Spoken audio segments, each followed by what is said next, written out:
Supercrack Estrella presenta. Arnold Schwarzenegger ha cambiado su anillo de casado por una calavera. Arnold Schwarzenegger ha vuelto recientemente a la política, dispuesto a reformar un partido republicano que considera entregado al extremismo y el caos en manos del ahora presidente de los Estados Unidos, Donald Trump.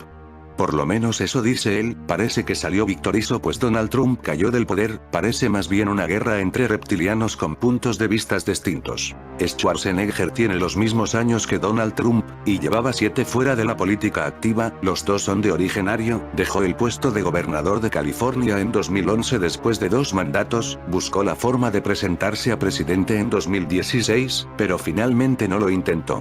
Pero, ¿qué sabemos acerca de este personaje? Existen unos oscuros hechos en la vida de Arnold que mucha gente desconoce. Echemos un vistazo a la historia de su apellido. La casa de Schwarzenberg es una nobleza de austríaca que sirve a la casa de Habsburgo y estuvo involucrada con el ejército, la política y con la Iglesia Católica Romana a través del cardenal Friedrich Schwarzenberg durante el siglo XIX. La familia tiene orígenes en Baviera y establecieron una rama secreta en Suiza. Y es que Suiza es la tierra de los ángeles caídos, el lugar donde está el CERN de Suiza, del que tanto he hablado en mis vídeos. Allí está viviendo por ejemplo otra de esta élite Illuminati, Tina Turner, ciudadana suiza y casada con un jovenzuelo de 60 años, allí es Esran el fin del mundo. Para eso tienen una ciudad bajo tierra. Schwarzenberg en su escudo de armas hay un cuervo picoteando una cabeza decapitada. El príncipe Karel Schwarzenberg es el actual jefe de esta familia y miembro del Parlamento checo y un caballero de la Orden del Vellocino de Oro de los Habsburgo. Son una familia católica romana también relacionada con el protestantismo. El príncipe Karel apoya la idea de que negar los crímenes comunistas es una ofensa criminal. Eso mismo es fascista y está destinado a negar la libertad de expresión. La nueva élite satánica quiere al comunismo de China y quieren cambiar la sociedad para ese régimen dictatorial que buscan en Europa y América. El príncipe Karel ha asistido a las reuniones de Bilderberg. Bilderberg es una conferencia internacional con miembros en la política, los ejércitos, los sectores empresarial y bancario que conspiran juntos en secreto. Lo que suena como a comunismo, fue en Austria donde las familias como los Schwarzenbergs gobernaron, de donde se originaron las ideologías nazis. Creemos que una antepasada del actor Arnold Schwarzenegger era una vampira, aunque hay dudas de si de verdad es su antepasada. Esta sería algo así como la vampira reina. El anillo que tiene el actor Arnold Schwarzenegger tiene una calavera. La calavera podría ser el símbolo que hay en la tumba de su antepasado y por esta razón la tiene él en su anillo. Es una forma de recordar lo que hay en la tumba de Eleonora Amalia von Schwarzenberg, la princesa vampira. El día que se realice la apertura de esta tumba, será el último día de la victoria para la élite satánica. Eso querrá decir que Reina de la Bestia estará en la tierra. Es por esta razón que esta tumba continúe cerrada es de vital importancia, y mantener dentro el virus que contiene. Eleonora Amalia von Schwarzenberg, la princesa vampira. La princesa Eleonora Elizabeth Amalia Magdalena von Lobkowicz nació en el castillo familiar de Melnik, Bohemia, actual Chequia, el 20 de junio de 1682, siendo la cuarta hija del segundo matrimonio de su padre, el príncipe Ferdinand August von Lobkowicz, duque de Sagan, 1655-1715, con la margravina María Ana Wilhelmina von Baden-Baden, tataranieta del rey Gustavo I Vasa. Tras ella vinieron al mundo 2 príncipes más: princesa Ludovica Ana Francisca von Lobkowicz y príncipe Georg Christian von Lobkowicz. El 11 de junio de 1732, el príncipe Adam Franz von Schwarzenberg forma parte del séquito del emperador Carlos VI de Austria. Cuando este acude a la finca de Brandeis an der Elbe, coto de casa imperial, el César, rodeado de sus acompañantes, se dispone entonces a correr el ciervo. En el momento en que Carlos VI consigue tener al alcance de su fusil a uno, se cruza inesperadamente en la línea de tiro su caballerizo mayor y cae muerto de un balazo. La trágica circunstancia en la que muere Adam Franz von Schwarzenberg empujan al Kaiser, devorado por el remordimiento y la culpabilidad, a conceder a la viuda una pensión anual de 5.000 florines a título de indemnización, y a acoger bajo su protección al único hijo de ambos, Joseph I Adam, al que condecora excepcionalmente caballero de la Orden del Toisón de Oro con tan solo 10 años de edad. Sola y al frente de una colosal fortuna, Eleonora Amalia asumirá la dirección de los negocios y la administración de los inmensos bienes heredados por su hijo, convertido en el cuarto príncipe von Schwarzenberg y quinto duque de Krumlov. El patrimonio de los Schwarzenberg, por entonces, no tan solo se componía de extensas fincas y grandes parcelas de tierras cultivables con castillos, granjas, villas y pueblos. Explotaban sus fábricas de cerveza, de vidrio, minas de cobre, plata y hierro, a los que se añadía la acuicultura, los bosques y los aserraderos, aportándoles pingües beneficios. Por lo visto, la princesa viuda fue una mujer de negocios muy hábil que supo dirigir con acierto todas las empresas familiares.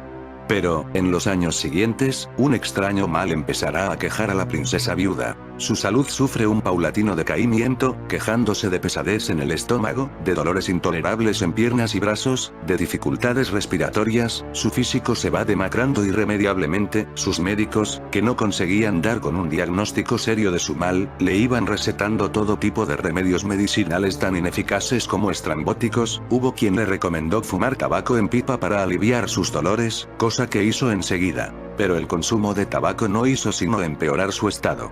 A medida que su falta de apetito crecía, que su languidez aumentaba, los médicos pronto dejaron paso a charlatanes y magos con remedios poco ortodoxos que, entre brebajes supuestamente curativos, rituales mágicos y sesiones de espiritismo, se apoderaron de la princesa viuda. Esta, ya de por sí hipocondríaca, obedecía ciegamente todos los consejos que recibía al mismo tiempo que caía en el convencimiento de que había sido víctima de un vampiro, dados los síntomas que padecía: insomnio, adelgazamiento, palidez cadavérica, inapetencia por la comida, entumecimiento de los miembros, ataques de ansiedad, sensación de ahogo continuo. Entre el hecho de que en el castillo se mantenían a varias lobas enjauladas que se pasaban las noches aullando, que se celebraban extrañas sesiones y que la apariencia demacrada de la princesa provocaba pavor entre la domesticidad, pronto se afirmó en las calles que ésta había sido vampirizada y que su muerte era próxima. El miedo, espoleado por las viejas supersticiones centroeuropeas, se apoderó rápidamente de los habitantes de Český Krumlov, llevándoles a los peores excesos y a siniestras pesquisas en los cementerios para dar con el supuesto vampiro responsable de la enfermedad de la princesa de Schwarzenberg. Se desenterraron cadáveres para empalarlos, decapitarlos e incinerarlos en medio de rituales de exorcizamiento con tal ahínco que las autoridades bohemias se vieron en la obligación de alertar a la corte de Viena. Enviado a Český Krumlov, el Dr. Franz von Gersdorff, primer médico de su augusta majestad imperial Carlos VI, visita a la ilustre enferma. La descubre en tal estado que, sin perder más tiempo, ordena su traslado a Viena, donde podrá hacerle un seguimiento y otorgarle un trato más médico. Instalada en su palacio vienés, la princesa viuda no mejorará pese a las atenciones del médico imperial y fallecerá el 5 de mayo de 1741. El mismo día, el primer médico del emperador ordenará una autopsia a cargo de otros colegas que, según recientes investigaciones, resultó ser anómala en muchos sentidos. No era habitual en esa época y pareció más un ritual que una autopsia convencional para diagnosticar el auténtico mal que mató a Eleonora Amalia de Schwarzenberg, aunque el Dr. von Gersdorff y sus asistentes descubrieron un enorme quiste cancerígeno alojado entre las vísceras y adherido a la columna vertebral del cadáver, auténtico origen de la enfermedad que mató a la paciente. Vaciaron el cuerpo inerte de todos sus órganos y, de forma expeditiva, lo enviaron a Český Krumlov, argumentando que así se respetaba la voluntad de la distinguida finada. ¿A qué se debió esa autopsia tan inusual como inmediata? ¿Por qué mandaron el traslado urgente del cadáver de la princesa de Viena a Český Krumlov? ¿Y por qué el féretro viajó de noche hasta la ciudad meridional de Bohemia?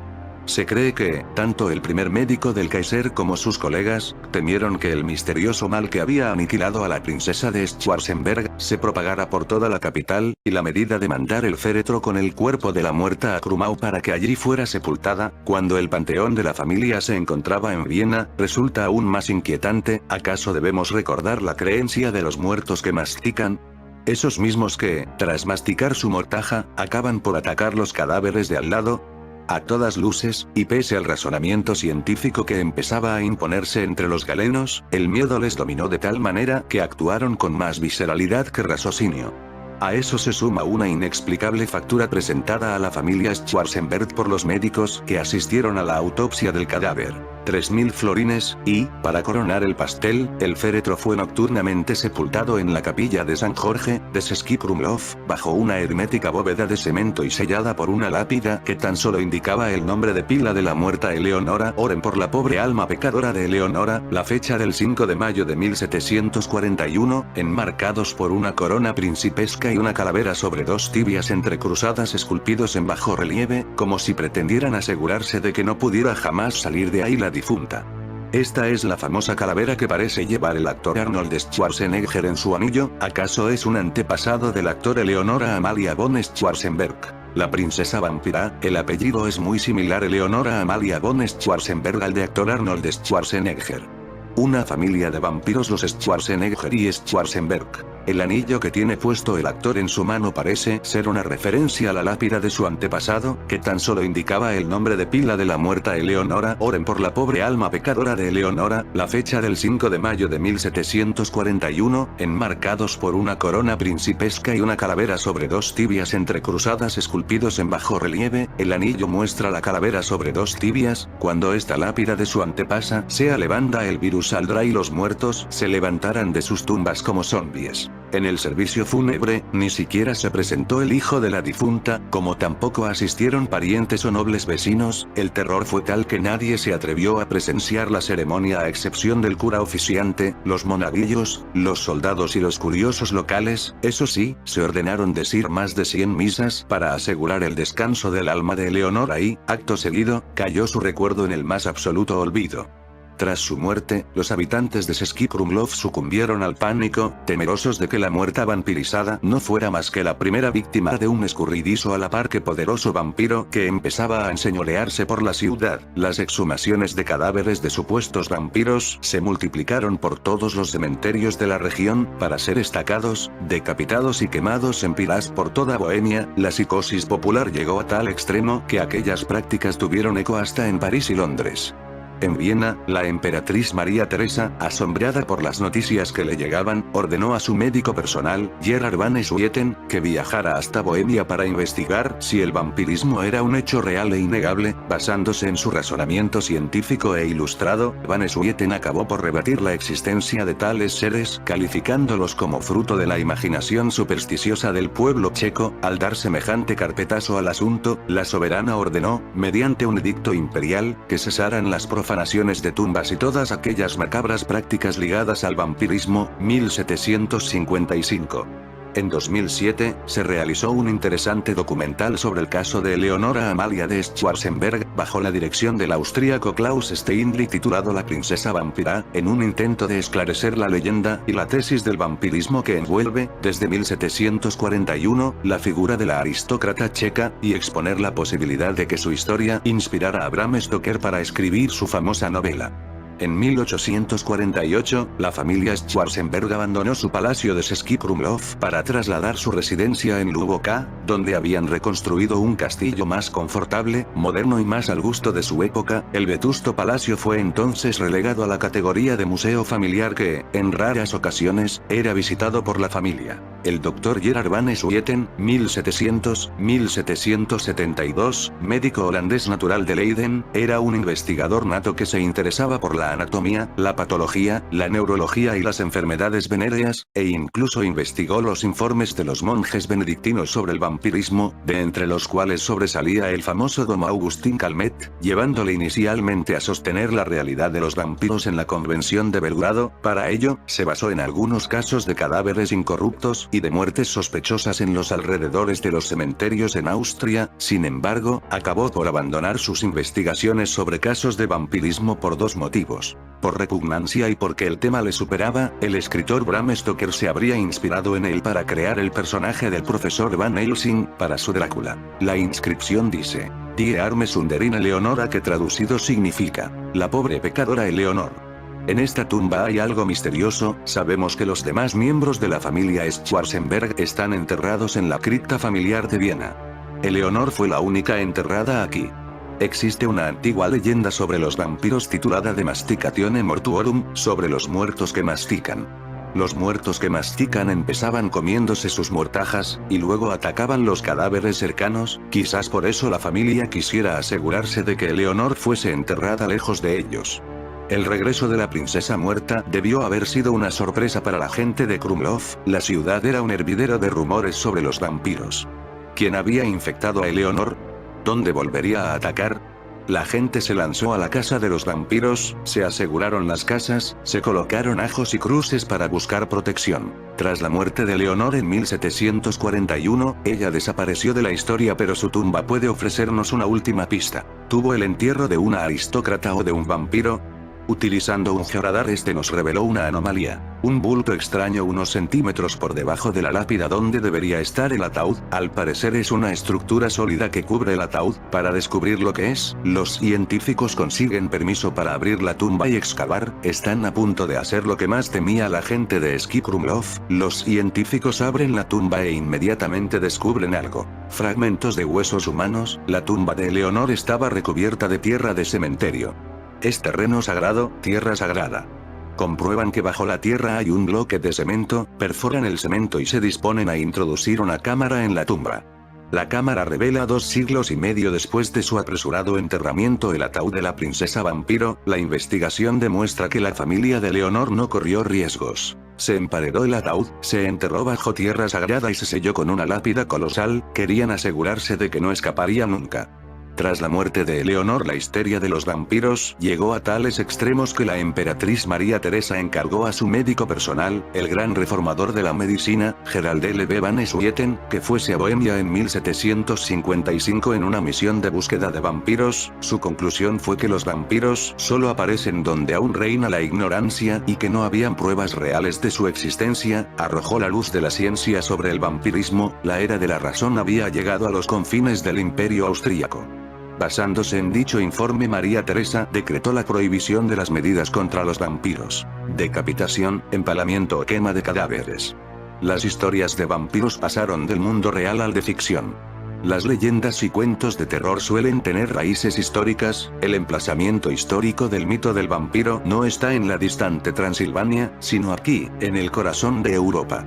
Bram Stoker conocía los ritos de los vampiros de la época de Leonor cuando en 1890 se puso a escribir su novela Drácula. Stoker crearía la imagen de un vampiro más famoso del mundo, el conde Drácula, pero prescindió de la princesa vampiro que estaba en la versión original de la novela, nadie sabe por qué. Stoker creó a su cazador de vampiros, Van Helsing, a partir del investigador austríaco, Gerald L.B. van Swieten. La novela de Stoker no fue un simple acto de imaginación, se basaba en hechos históricos, una histeria real con los vampiros, ritos reales creados para derrotar a los demonios, y una mujer real, la princesa vampiro, cuya historia se enterraría y se olvidaría durante mucho tiempo, pero que al final se levantaría de entre los muertos. Puede que ese día ya ocurriera cuando abrieron su tumba. Bohemian Grove es un recinto de 1 millar de hectáreas situada en Sonoma County, California, es la sede de verano del Bohemian Club, el Club de los Bohemios, una sociedad fundada en 1872 por periodistas, escritores, artistas, de ahí el nombre. Mark Twain o Jack London fueron algunos de sus ilustres miembros, y Oscar Wilde uno de sus invitados de lujo. La idea de crear una especie de Edén para intelectuales vividores era buena, pero las instalaciones una ruina, así que decidieron invitar a gente con dinero e influencia que, a cambio de un donativo, podrían pasarse por la zona. Poco a poco, la iniciativa derivó en otra cosa: un club de gente, apodados los búhos con pasta e influencias, que se reunían unos días al año para pasárselo bien, hablar de sus cosas, y hacer proselitismo y negocios. Planear guerras, diseñar exterminios, crear crisis mundiales, llenar las calles de cámaras y ponernos chips bajo la piel para controlarnos. La vida de los amos del mundo es de lo más estresante, por eso no tiene nada de particular que de vez en cuando queden para liar la parda. Así, la segunda quincena de julio se celebra cerca de San Francisco una reunión solo para hombres blancos, conocida como Bohemian Grove, 2 semanas en las que los que mueven los hilos en Estados Unidos, y algún invitado extranjero, conspiran, trapichean, especulan, medran, se ponen hasta el ojal, hacen ceremonias satánicas, mucho mito, pero, como siempre, con sus gotitas de verdad. Si el presidente Herbert Hoover la calificó en su día como la mejor fiesta del planeta para hombres, sería por algo. Los linajes reales y nobles diseñaron la Segunda Guerra Mundial por todas partes. Adolf Hitler era austríaco, Gustav Schwarzenegger era un nazi austríaco y el padre de Arnold Schwarzenegger es un pariente no oficial de la familia Schwarzenberg y es por eso que se le ha permitido convertirse en un famoso y rico actor y político como el ex gobernador de California. James Schwarzenbach fue un político suizo y un partidario nazi. Las SS nazis usaron el símbolo de la calavera y huesos. Arnold Schwarzenegger se puede ver en la portada de la revista Time con el multimillonario Michael Bloomberg con una hebilla de calavera y huesos, Skull and Bones, en el cinturón. Skull and Bones es una sociedad secreta de la Universidad de Yale que fue establecida por la corona inglesa y opera como un consejo militar. Y ese es el espíritu que se ha mantenido desde entonces. Lo más del gobierno, las finanzas, los medios de comunicación, la política, el arte, ha pasado por ahí. Por supuesto, la discreción siempre ha sido la marca de la casa, en primer lugar, porque hasta la invención del Facebook a nadie le hacía gracia que exhibieran fotos suyas. Un ejemplo. Cuando Dirk Mattison, de People, se infiltró, se topó con dos ejecutivos de Times Warner, la historia nunca se publicó. Loral Skynet era una filial de Loral Space Communications. Skynet es también el nombre de una inteligencia artificial que se apodera del mundo en la película Terminator, protagonizada por Arnold Schwarzenegger, y además el actor tuvo una reunión con los banqueros criminales hace varios años. Si este año solo pudiera hacer una entrevista, me pido que sea a David Icke, le diré que me cuente cómo se enteró de que la reina de Inglaterra es un lagarto. Y cómo supo que Chris Christopherson también. Además quiero saber cómo descubrió que Obama utiliza la programación neurolingüística, PNL, para comerle el coco a los americanos durante sus intervenciones televisivas, o quién le dijo que hay una red de pedófilos satánicos que domina el mundo y que en realidad son reptilianos de otra dimensión. Otra parte de la teoría es que los reptilianos son seres muy antiguos a la par que poderosos, quienes preservan su linaje con recelo, y sus descendientes son personas que, según la línea lógica de los acontecimientos, nacieron para preservar su lugar como seres dominantes en este mundo. Este es el caso de muchas personas famosas o poderosas, que son acusadas de ser reptilianas, como el expresidente de Estados Unidos, actores muy variados pero con una aparente conexión, y una de las teorías más famosas, alegan que una de las figuras que más representa a los reptilianos es la reina Isabel II, junto con toda la familia real de la antigua monarquía inglesa. La historia demuestra que en este lugar donde fue enterrada la vampiralla hubo una especie de invasión tipo demonio vampiros en el pasado. Unas misteriosas figuras dibujadas en la fachada de la iglesia de la Santísima Trinidad en Klattering-nad-Orlicy, en Bohemia del Este, representan un quebradero de cabeza para muchos parapsicólogos. Y no es el único enigma de la zona. La iglesia gótica de la Santísima Trinidad en Klattering-nad-Orlicy se alza en el lugar de un desaparecido monasterio cisterciense. La restauración de la iglesia, llevada a cabo en los años 50 del siglo pasado, reveló unas enigmáticas pinturas que decoran su fachada meridional. Se trata de dos figuras de apariencia humana de aproximadamente medio metro de altura. Las flechas que rodean sus cabezas dan lugar a diferentes interpretaciones. Algunos sostienen que se trata de un retrato de extraterrestres que pudieran haber aparecido en la zona. Esta explicación va reforzada por unas notas de la crónica municipal, que mencionan la presencia de unos círculos en los campos de trigos locales. El monasterio fue habitado en el siglo XIII por los monjes de la Orden de los Canónigos del Corazón Rojo, conocidos también como siríacos. Su actitud negativa hacia los husitas resultó nefasta para el monasterio, que acabó arrasado en el siglo XV. Según indicó para la radiodifusión checa el parroquiano David Halous, las figuras pueden representar precisamente a los destructores del monasterio. Aparecieron opiniones de que se trata de unas figuras de los husitas, o simplemente podrían ser caballeros. Yo personalmente creo que son ángeles caídos. Extraña energía y huellas de pezuñas. Las figuras no son el único enigma de Klattering-nad-Orlicy. A los parapsicólogos tampoco les deja dormir una obra plástica de piedra en forma de cara humana, situada en el muro del cementerio local. Se dice que irradia una energía especial. Estuvieron aquí unos saoríes y parapsicólogos que midieron por medio de una virule la fuerza de la energía terrestre en estos lugares. La verdadera fecha de la construcción de la iglesia también sigue envuelta en misterio. Dentro de la iglesia se halla la fecha 453, de ser verdadera, la iglesia sería el edificio cristiano más antiguo del territorio checo. Los historiadores no están convencidos, pero hay quienes sostienen que el templo fue construido en el siglo V por monjes irlandeses que peregrinaban hacia el norte de Europa, o incluso por el mismo San Martín, que fundaba tabernáculos cristianos en lugares de santuarios paganos, como era el caso de Clateret nad Orlicy. Cerca de la iglesia se encuentra otro lugar misterioso. Dentro la llamada Roca del Diablo, Ablova Escala, se encuentran unos resaltos en forma de escalera. En ellas se hallan cavidades que recuerdan las huellas de unas pezuñas, como muchas veces se representan los pies de los diablos. Recordemos que también aquí se celebró un festival de la bestia donde estuvieron los magos John Dee y Giordano Bruno, como ya conté en otro video. Siglos y siglos de leyendas invaden la historia de Praga, como el mito originado en el parque de Petín, donde antiguamente se emplazaba un altar utilizado por los curas paganos para la quema de hermosas jóvenes vírgenes como ofrenda a los dioses. El altar fue destruido y sustituido por la iglesia de San Lorenzo. Sin embargo, cuenta la leyenda, que los dioses paganos siguen apareciendo en forma de misteriosos fuegos con poderes mágicos y curativos.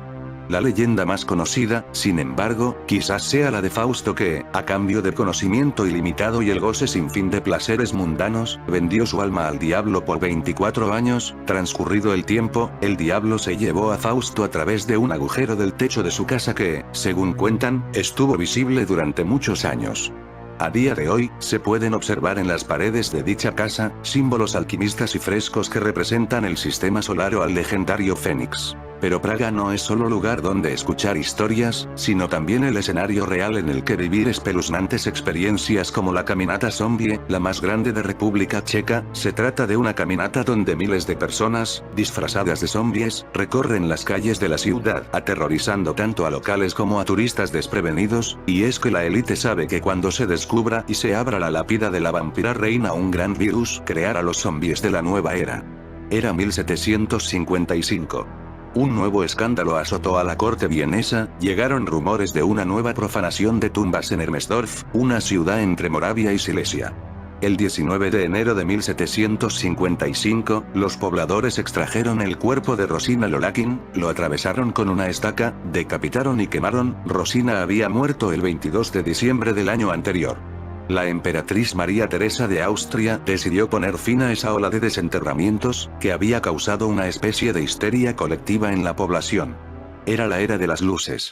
Tras la muerte de un sujeto de nombre Peter Plogohovs 10 semanas antes, el cual vivía en la ciudad de Kisolova, en el transcurso de una semana, 9 personas, jóvenes y viejas, también habían fallecido tras sufrir una enfermedad de 24 horas, y habían manifestado públicamente, mientras aún estaban vivos, que el arriba mencionado Peter Plogohovs, que había muerto 10 semanas antes, les había visitado durante el sueño, cayendo encima de ellos y asfixiándolos, de tal modo que sabían que iban a expirar en breve. Los demás aldeanos estaban muy afligidos y se reafirmaron aún más en sus creencias, debido a que la esposa del difunto ha abandonado la ciudad de Kisolova yéndose a otra villa, y al oírsele decir que su marido se había presentado ante ella para pedirle sus zapatos, o panqui, y ya estos seres, que ellos llaman vampiros, muestran signos reconocibles como que su cuerpo no se descompone, y que la piel, el pelo, la barba y las uñas siguen creciendo, resolvieron de modo unánime abrir la tumba de Peter Plogohovs y ver si el susodicho mostraba estos signos de forma inequívoca. Con este objeto acudieron a mí y para, tras relatarme los sucesos, solicitar mi presencia y la del pope local, el sacerdote, en dicho examen, y a pesar de que en un principio expresé mi desaprobación, alegando que antes debería informarse debidamente a la administración y escuchar su opinión al respecto, no se conformaron en absoluto con ello y me respondieron de forma lacónica que yo podría hacer lo que quisiera, pero que si no recibían permiso para proceder al examen del cuerpo como era su costumbre, se verían obligados a dejar sus casas. Puesto que no pude hacerles cambiar de opinión ni con amenazas, decidí acudir a la ciudad de Kisolova en compañía del pope de Gradisky y ver el cuerpo de Plogohovs, recién desenterrado, y encontré, para hacer honor a la verdad, lo primero, que no despedía el hedor característico de los muertos, que el cuerpo a excepción de la nariz estaba completamente fresco, el cabello y la barba e incluso las uñas se habían desprendido, pero le habían crecido de nuevo. La piel vieja, que estaba blanquecina, se había desprendido y una nueva había surgido. La cara, las manos y los pies, así como el resto del cuerpo estaban tan bien conservados que no podían haber estado más completos ni en vida. Observé que había sangre fresca en su boca, la cual según el parecer de todos, había chupado de la gente a la que había dado muerte. En resumen, presentaba todos los síntomas que tienen estos seres, tal y como he mencionado más arriba. El segundo caso de una epidemia por vampiros fue el de Arnold Paole, un militar, Ajduk, serbio, que tras su muerte en 1726 se convirtió en vampiro, afectando a 16 de sus conciudadanos. Paole, en 1725, mencionó haber sido atacado por un vampiro en un lugar llamado Gozowa, quizá Kosovo, y se curó él mismo al seguir al vampiro a su tumba, desenterrarlo, cortarle la cabeza y comer tierra de la sepultura mezclada con la sangre del vampiro. Después de sufrir un accidente que lo mató, se le enterró en un cementerio local. Varios días después, 4 habitantes del lugar mencionaron haber sido infectados por Arnold. Los habitantes del lugar decidieron abrir la tumba de Paole y observaron que el cuerpo no manifestaba señales de descomposición y que fluía sangre fresca de sus ojos, nariz, boca y orejas, que su camisa, sudario y ataúd estaban ensangrentados, las uñas de pies y manos habían caído, siendo reemplazadas por nuevas. Los pobladores le clavaron una estaca en el corazón, gruñendo y sangrando. Luego quemaron el cuerpo, realizaron el mismo procedimiento con las 4 víctimas. En 1731 ocurrió una nueva epidemia de muertes misteriosas y se atribuyeron a los vampiros, en específico a Paole. Un teniente envió primero a un epidemiólogo de nombre Glaser a realizar una supervisión del área. Al llegar, encontró no solo síntomas de desnutrición entre sus habitantes, sino un grupo de pobladores que amenazaban con irse del sitio si no mataban a los vampiros. Se envió entonces a una comisión para estudiar los hechos, el cirujano militar Johann Flukinger, los tenientes coroneles Butner y Lindenfels, y otros 2 cirujanos militares, Siegele y Baumgarten, exhumaron los cuerpos y evidenciaron que 12 tenían los signos de muerte atribuidos a los vampiros. Una vez concluyó el examen, cortaron las cabezas de los supuestos vampiros, las quemaron y arrojaron las cenizas al río Morava. Los que no presentaron signos de ataque de vampiro fueron enterrados nuevamente. El cirujano Johann Flukinger redactó entonces el segundo informe oficial dedicado al vampiro, Visum et Repertum, con el siguiente título, popularizando el término vampirus. La columna de la Santa Trinidad de Olomouc en Moravia, República Checa, es una columna monumental barroca construida en 1740 al final de una epidemia de peste. Recuerda mucho al coronavirus con ese símbolo en lo más alto de la columna. En fin amigos de Supercrack Estrella, si el video te gustó pulga arriba.